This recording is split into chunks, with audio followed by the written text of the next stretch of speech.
예, CBS 라디오 박정희 한판승부 함께하고 계십니다. 오늘 윤석열 대통령의 105주년 3.1절 기념사에서 자유통일로 3.1운동이 완성된다라는 기념사를 밝혔습니다. 정치권에서는 민주당을 탈당한 김영주 국회 부의장이 오늘 저녁 한동훈 국민의 비대위원장을 만난다는 소식도 있는데요. 네, 지금까지 정치권 공천 상황 그리고 오늘의 대통령 기념사 함께 짚어봅니다. 먼저 김병민 국민의힘 전 최고위원 어서 오십시오. 네, 안녕하세요. 반갑습니다. 자, 그리고 전용기 민주당 의원님. 네, 반갑습니다. 전용기입니다. 예, 두 분 다 총선 때문에 바쁘시죠? 열심히 뛰어다니느라 정신이 없습니다. 오늘은 때마침 날이 너무 추워갖고 그러네요. 밖에 선거 운동하기보다 한판승부 하니까 훨씬 나은 것 같습니다. 저도 그래서 자주 좀 불러달라고 말씀드립니다. 아, 그러군요. 오늘 정말 추웠어요, 네. 진짜. 예. 자, 오늘은 그래서 두 분이 방송에 잘 함께해 주셨는데 일단 오늘 대통령의 3.1절 기념사 준비된 화면 듣고 이어가 보겠습니다. 1919년 기미 독립선언의 뿌리에는 당시 세계사의 큰 흐름인 자유주의가 있었습니다. 3.1 운동은 모두가 자유와 풍요를 누리는 통일로 비로소 완결되는 것입니다. 북한 정권의 폭정과 인권 유리는 인류의 보편 가치를 부정하는 것입니다. 자유와 인권이라는 보편 가치를 확장하는 것이 바로 통일입니다. 그리고 지금 한일 양국은 아픈 과거를 딛고 새 세상을 향해 함께 나아가고 있습니다. 공동의 이익을 추구하고 세계의 평화와 번영을 위해 협력하는 파트너가 되었습니다. 예, 자, 대통령의 오늘 3.1절 기념사였는데 핵심 모임은 역시 통일이었습니다. 그리고 자유주의 역시 나왔는데 자, 두 분 어떤 점에 주목하셨는지 먼저 김병민 전 최고부터 말씀드립니다. 예, 뭐 자유는 시종일관 대통령의 모든 발언에서 나오는 내용들이니까 예. 저는 큰 의미를 두진 않았고요. 오늘 3.1절이기 때문에 당연히 독립운동을 어떻게 평가하는지가 핵심이었을 겁니다. 예. 과거와 좀 다른 얘기들이 나왔던 건 외교, 그리고 무장, 또 교육 문화에 대한 독립운동 이 세 가지를 같이 언급하면서 모든 독립운동을 깊이 존중해야 된다는 이 모든 독립운동이라는 표현이 저는 가장 좀 의미 있게 와닿았다라고 생각합니다. 예. 우리 지난 독립운동에서는 항일 무장등에 대한 투쟁 등에 대한 독립운동의 역사를 존중해왔던 점도 있지만 또 상대적으로 부각되지 못했던 외교적인 독립운동의 역사 이런 부분들도 있을 건데 예. 이 모든 일들에 대해서 조금 더 구체적인 평가들을 아마 얘기했던 것 같고요. 그 다음에 쭉 이어져서 자유, 인권 그리고 북한으로 문제를 이어가게 되는 건 여전히 우리가 3.1 독립운동을 통해서 얻어내고자 했던 자유의 가치 이런 예. 것들이 지금 현재 상황에 맞는 시대 정신으로는 이 북한 문제 해결에 같이 맞닿아 있다는 얘기를 하고 싶었던 것 같고 예. 우리가 3.1 독립운동 그리고 8.15 이 광복절 경축사 이때 이념에 관련된 발언들이 조금 나오면 가슴이 덜컥 긴장되기도 하는데 오늘 무난하게 무난했다. 예, 잘 좋은 메시지를 전달했다고 생각합니다. 몇 점 주시겠습니까? 저는 뭐 굉장히 좋았다고 봅니다. 네. 예, A 플러스. 예, A 점수를 A대로. 당황스러워하는데. A 주기 힘들어한 거 보면 A는 확실히 아닙니다. 아닌 걸로. 아니, 왜냐하면 지금 공천 받았다고 뭐 무난하게 진행되는 무난했다. 네. 네. 자, 전용기 의원님은. 저는 뭐 한 D 플러스나 C D 정도 플러스. 되지 않을까. 네. 야, D 플러스 너무 심한데? 사실 저는 기본적인 숭고한 가치 정도만 좀 지켰으면 좋겠다는 생각을 가지고 그래요? 있었습니다. 왜냐하면 예. 3.1 운동이라고 하는 것은 우리가 독립을 이루기 위해서 얼마나 그 가슴 속에 품고 있는 그 거대한 것들이 있지 않습니까? 예. 그런데 그런 것들은 이야기하지 않고 해석만 난무한 그런 정도의 이야기였다 이렇게 볼 수 있을 것 같습니다. 기본적으로 한일 관계에 대해서 조금 더 이야기할 수 있는 부분이 하필 딱 오늘이거든요. 아하. 아무리 한일 관계가 풀렸다라고 주장은 하시나 예. 오늘만큼은 일제가 잘못했던 것에 대해서 한 번 더 짚고 우리가 이거 잊지 말아야 된다라는 이야기를 정도만 해줬더라면 뭐 B 플러스 정도까지는 올라갈 수 있겠지만 예. 그런 것들은 전부 다 한일 양국은 아픈 과거를 딛고라고 그냥 젖혀두고 그렇죠. 협력할 파트너. 뒤로 제껴두고 시작을 했기 때문에 이런 예. 지점에서 너무나도 해석만 난무했다. 숭고한 가치는 뒷전이었다. 이런 평가를 안 할 수가 없는 것 같습니다. 예, 진 교수. 머리 많이 썼어요 대통령실에서 안 들키려고. 안 기본적으로 뉴라이트 사관을 갖다 교묘하게 감춘 거거든요. 예. 그렇죠. 역사적 사실 왜곡입니다. 그 모든 3.1 기미 독립선언운동 거기 바탕에 뭐 자유주의가 깔려 있다는데 그 잘못된 말이거든요. 민족주의였어요. 민족자율주의였습니다. 그 다음에 자유주의를 그 당시에 자유주의 국가들이 다 식민 모국이었습니다. 영국, 미국, 프랑스 뭡니까 또 뭐 있죠? 또 여러 나라도 있지 않습니까? 예. 일본도 그렇고 다 자유주의 국가예요. 그렇기 때문에 제국주의를 민족 해방 쓰죠. 투쟁이라는 게 사회주의 세력들과 연합을 해서 이루어진 겁니다. 그렇기 때문에 독립운동이라는 것은 일단은 사회주의 세력과 그 다음에 이제 김구와 같은 민족주의 세력이 같이 했던 거거든요. 자유주의는 바로 그때 뭐였습니까? 식민 모국이었습니다. 그건 역사적 사실 왜곡이거든요. 왜 이렇게 얘기를 하느냐? 뉴라이트예요 지금. 여기다가 독립운동에다 슬쩍 또 외교 껴놨죠. 그거 이승만 재평가하자는 얘기거든요. 문제는 뭐냐면 이승만은 외교를 해야 된다. 그렇기 때문에 김구의 무장투쟁에 대해서 계속 비판을 했어요. 제발 사고 치지 말아라. 너희들이 무장투쟁하는 거 우리가 야만적이고 미개해 보인다. 그러면 외교 무대에서 내가 불리하다. 이렇게 얘기했던 사람이고 예. 임시정부 하다가 결국 그 초대 대통령이었는데 탄핵당하지 않았습니까? 그런 사람은 좀 재평가하겠다라는 거고 그걸 슬쩍 감춰놨거든요. 그리고 또 다른 한편은 뭐냐면 뭐 한일 같이 가자라고 하는데 지금 일본에서 어떤 일이 벌어지고 있죠? 강제징용 추모비 지금 철거하고 있거든요. 아무 말 못해요 지금. 이게 한일의 미래입니까? 이거 슬쩍 감춰놓은 거예요 지금. 그러니까 저는 이게 뭐냐면 보수의 좀 한심함이거든요. 자기들의 정치적 정당성을 논리적으로 구성할 능력이 안 되는 겁니다. 그러니까 어디서 저기 옛날 운동권 따라지들 있지 않습니까? 뉴라이트 이런 애들 데려다가 지금 하다 보니까 이런 말도 안 되는 역사 왜곡에 기판한 이런 걸 하고 앉아가지고 영화 만들고 그거 보고 뭡니까 이념적 자유나 하고 이런 거라는 거거든요 지금. 저도 혹시 점수 물어봐 주시겠어요? 예, 박 실장님, 박 실장님 몇 점? 저는 평가하지 않겠습니다. 보통 이제 중간고사, 기말고사 같은 큰 시험들은 예. 점수를 평가해서 내놓는데 예. 사실 대통령이 메시지를 내놓는 게 3.1절과 광복절 있잖아요. 그런데 윤석열 대통령이 이때마다 내놓는 메시지를 보면 크게 엄청나게 고민한 것 같지가 않아요. 그냥 매일매일 수행평가 대충 한 장짜리 쓰듯이 예. 제가 상상컨대 상상입니다. 뇌피셜이에요. 야 이거 어차피 큰 무게 넘는 거 대충 써. 뭐 이렇게 뭘 고민해. 이렇게 해서 하지 않았나라는 성대모사 하신 건 아니시죠? 아닙니다. 그건 예. 제 목에 잠깐 뭐가 들어서 그런 거고, 예. 그렇게 쓰신 것 같아요. 그래서 굳이 매일 쓰는 것처럼 의미 없이 맥락을 차게 앞서 진 교수님 지적하신 대로 이승만 전 대통령의 건국운동을 껴놓는 거 말고는 굳이 눈에 띄는 점도 없는 걸 평가를 해야 되나? 그래도 생각이 준비를 듭니다. 대통령이 열심히 했겠죠. 많은 또, 말을 예. 하는데 예. 핵심은 없는 거죠. 아니 이게 그러니까 문제 그거 핵심 없는 건 당연한 거고 역사 수정주의예요. 공화국의 대통령이 이러시면 안 되거든요. 우리나라 헌법은 상해 임시정부의 법통을 이어받았고요. 4.19 위에 있는 겁니다. 예. 뭐 대통령 헌법 준수할 책무가 있어요. 이걸 잊지 않으셨으면 좋겠고요. 뭐 이승만의 재평가저 세간에서 할 수 있습니다. 근데 공적으로 받으면 안 되는 겁니다. 지금 3.1절 기념사인데 일본에 대한 아무 얘기가 없잖아요 지금. 앞으로 일본과 잘 지내자. 근데 일본은 지금 어떻게 하고 있습니까? 강제징용 추모비를 지금 철거하고 있거든요. 계속 그런 식으로 나가고 있는데 뭘 잘 지내. 앞서 이제 김병민 최고위원이 얘기했던 지난해는 전범주의 국가였는데 이제 동반자로 돌아왔다. 뭐 이렇게 해서 그 역사인식 가지고 많은 비판을 받았거든요. 그때에 비교하면 잘 됐다고 이제 김병민 최고위원이 겁이 좀 났었는데 선거를 앞두고 이런 것 같아요. 매운맛에서 순한 맛이 됐지만 예. 기본적으로 라면이. 자 이제 김병민 예. 최고에게 반론의 기회를 드리겠습니다. 예. 일단은 대통령께서 아무 고민 없이 했다는 것은 사실이 아니다. 사실이 아니다. 저도 내용을 모릅니다만 네. 기사를 검색해 보니 아까 제가 얘기했던 외교 그리고 무장투쟁 그리고 교육 문화 요 세 가지를 바탕으로 이 독립운동에 대한 전체적인 평가를 반드시 좀 기록했으면 좋겠다라고 얘기를 했다는 것은 깊이 있는 예. 고민이 있었다라고 생각하고요. 예. 말씀 주신 뉴라이트 사관이라든지 특정 진영에 대한 평가를 갖고 김구 선생님에 대한 부정적인 요소나 아니면 항일 무장 운동에 대해서 여기에 대한 평가절하 이런 부분들이 들어갔다면 진중권 교수님께서 말씀 주셨던 내용들처럼 뭔가 한쪽 방면에 치우쳤다라고 볼 수 있을지 모르겠습니다만 예. 전체적으로 대한민국의 독립운동을 이끌어내기 위해서 있었던 많은 일들에 대한 모든 평가들을 함께 내리고자 노력했던 일이기 때문에 예. 같이 여기에 대한 얘기도 좀 언급을 드리고 아니요. 싶고요. 이제 이거는 지금 역사를 지금 왜곡하는 거거든요. 아까부터 자유의 운동이라고 그랬잖아요. 그건 바로 뭐냐면 여기서 말하는 자유는 우리가 말하는 리버럴리즘의 자유가 아니에요. 마이크 가까이.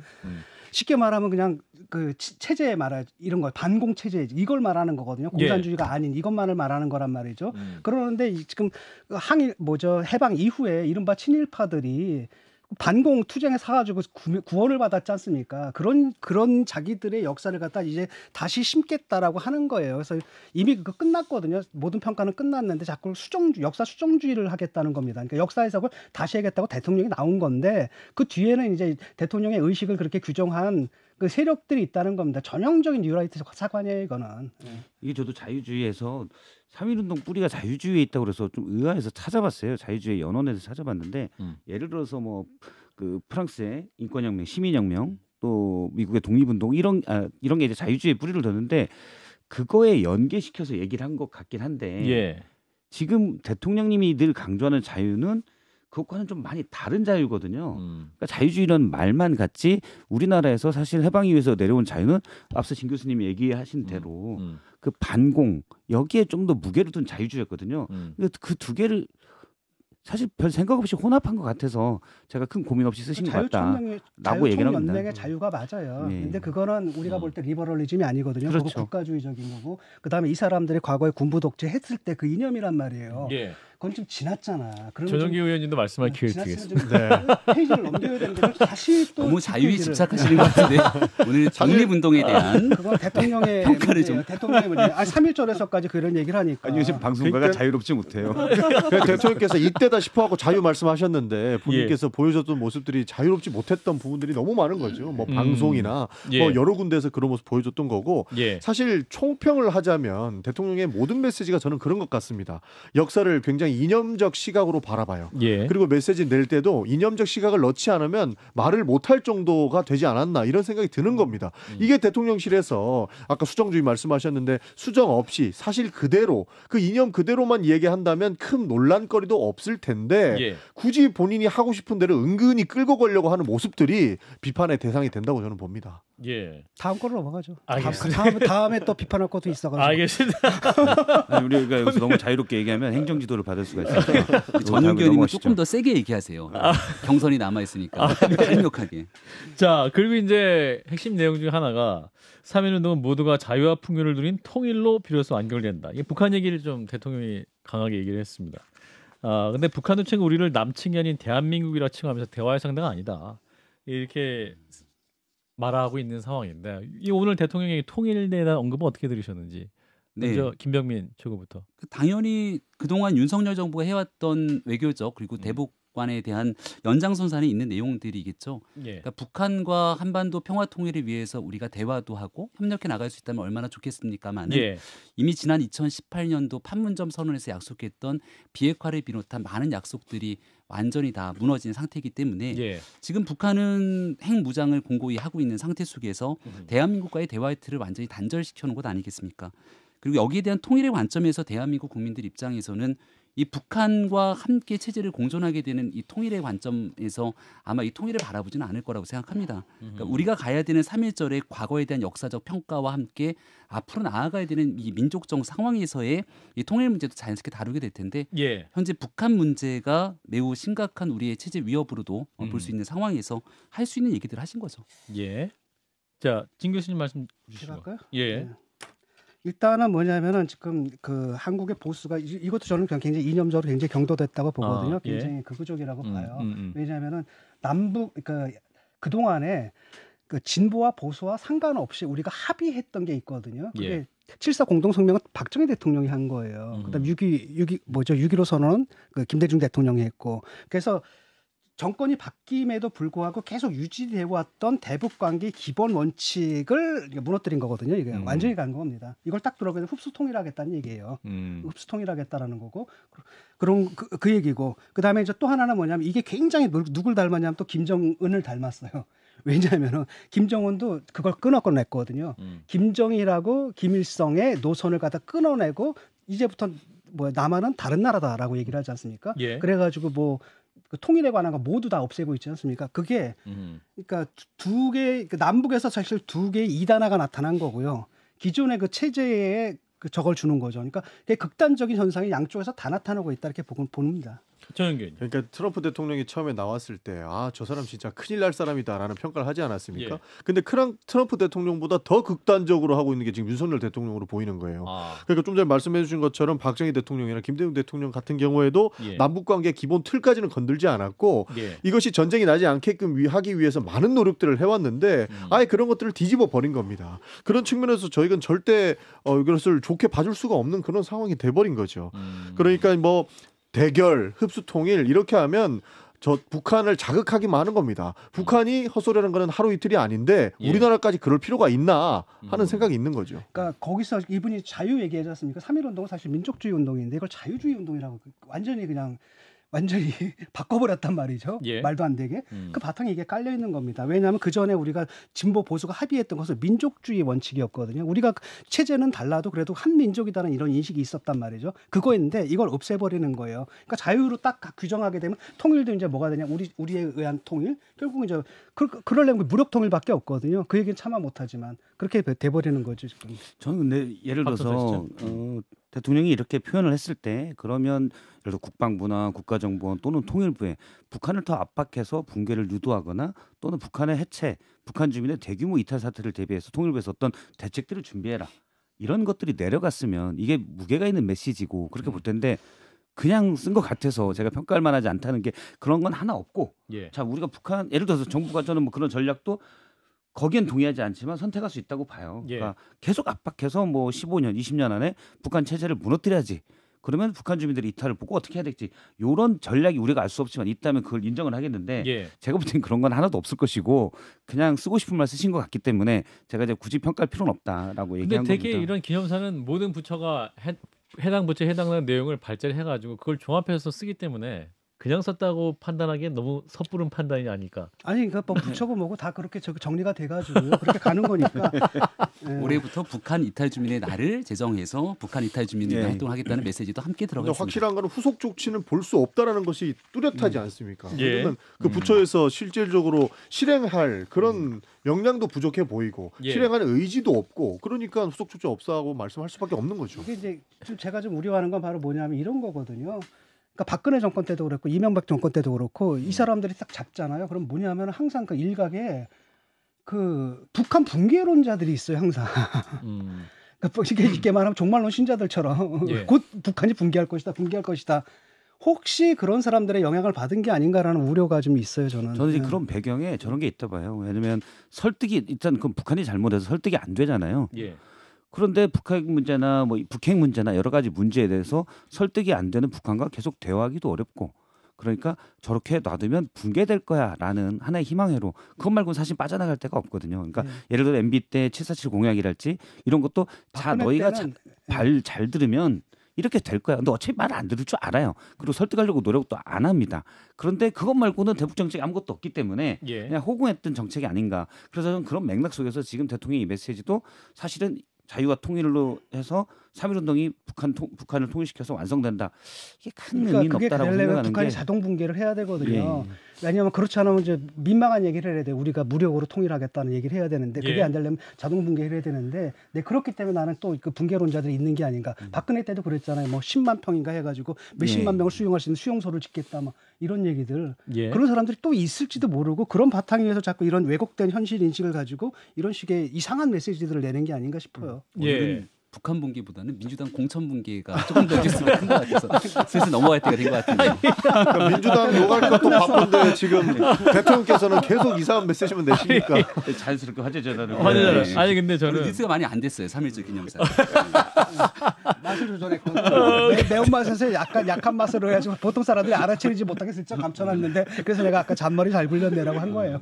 예. 근데 이제 뭐 올해 초에 김정은 북한 국무위원장 메시지를 보면 우리 공화국이 대한민국을 화해와 통일의 상대며 동족이라는 현실 모순적인 기성 개념을 완전히 지워버리자. 철저한 타국으로 가장 적대적인 국가로 규제한다. 뭐 이런 얘기 하지 않습니까? 헌법 개정도 시사하는 그런 발언을 했기 때문에 우리 대통령의 이러한 또 메시지 자체는 결국 또 강대강으로 갈 수밖에 없는. 그래서 일각에서는 이것도 총선 앞두고 무슨 도발 같은 상황이 나올 수 있는 거 아니야. 이런 뭐 총선 이후라도 이런 걱정 많이 하고 있지 않습니까? 그렇다면 이 북한과 남북 관계를 관리할 수 있는 어떤 청사진도 필요할 것 같은데. 우리가 지난 정권을 돌이켜 보면요, 예. 사실 북한 정권에 대해서 강한 메시지나 국민들이 속 시원한 메시지 전혀 내지 못했습니다. 예.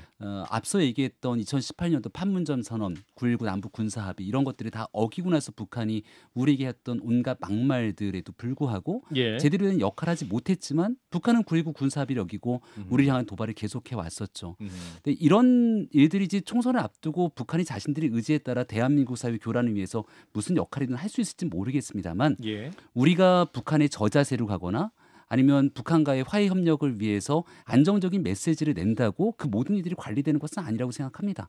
특히 과거와 다르게 이 북핵 문제가 고도화되어 있는 상태 속에서의 굉장히 위협적인 안보 상황은 많은 국민들이 여야 가리지 않고 인정할 수 있는 상황이기 때문에 예. 의도적으로 북한을 자극하는 것이 아니라 북한에서 강대강으로 나오고 있는 일에 우리 안보를 지키는 그러한 국방의 최선을 다하는 것, 이게 지금 정부가 해야 될 일이겠죠. 적어도 지금 이 순간 뭔가 더 자극적인 메시지로 뭔가 북한이 이번 총선에서 영향을 미치려고 하는 듯한 행동, 그런 것들은 저는 이 정부에서 찾기 어렵다고 생각합니다. 그러니까 싸움을 할 때도 막 소리 지르고 협박하는 거는 덜 무서운 거고 예. 조용히 웃으면서 그리고 아하. 굉장히 힘이 센 사람이 그렇게 조용하게 경고하는 것이 실질적 무서움으로 다가오지 않겠습니까? 예. 아무리 북한에서 소리 지른다 한들 우리 국방력이 더 강하다는 것을 우리가 믿고 있기 때문에 그런 부분에 대해서 구태여 우리가 같이 소리 지를 필요는 없는데 예. 지금 이 정부는 같이 소리 지르고 있는 것 같습니다. 예. 이런 부분에서 잘못된 거고 우리가 소리 지르니까 김정은은 더 자기가 체제를 공고하기 위해서 더 날뛰는 거 아니겠습니까? 이런 부분들은 좀 지양해야 된다고 생각합니다. 예. 자, 이 얘기는 여기까지 하고요. 아마 NLL 문제를 거론할 겁니다. 아. NLL 문제를 거론하고 그 다음에 또 하나는 북한은 아직까지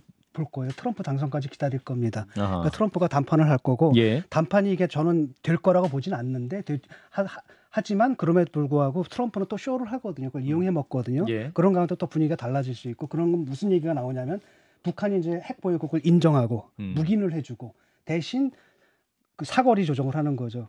본토를 공격하지 못하게끔 대남 이렇게 합의를 하지 않을까 이런 두려움들이 좀 있는 겁니다. 혹시 모르잖아요. 그 가능성이 크지는 않지만 그렇게 되면 사실 윤석열 대통령이 한미동맹 강조화했는데 그게 굉장히 머쓱해지는 상황이 올 수도 있습니다. 예. 그러면 특히 남북 관계가 한반도의 긴장 여러 가지 뭐 양안 문제랄지 이런 거 해서 계속 위협적이지 않습니까? 예. 근데 저는 가장 위험한 게 이제 남북 관계 그 군사적 긴장인데 우크라이나 전쟁을 보듯이 통제되지 않고 그러니까 계획이 없었는데 통제되지 않는 일들이 언제 어디서는 발생할 수 있거든요. 그래서 윤석열 대통령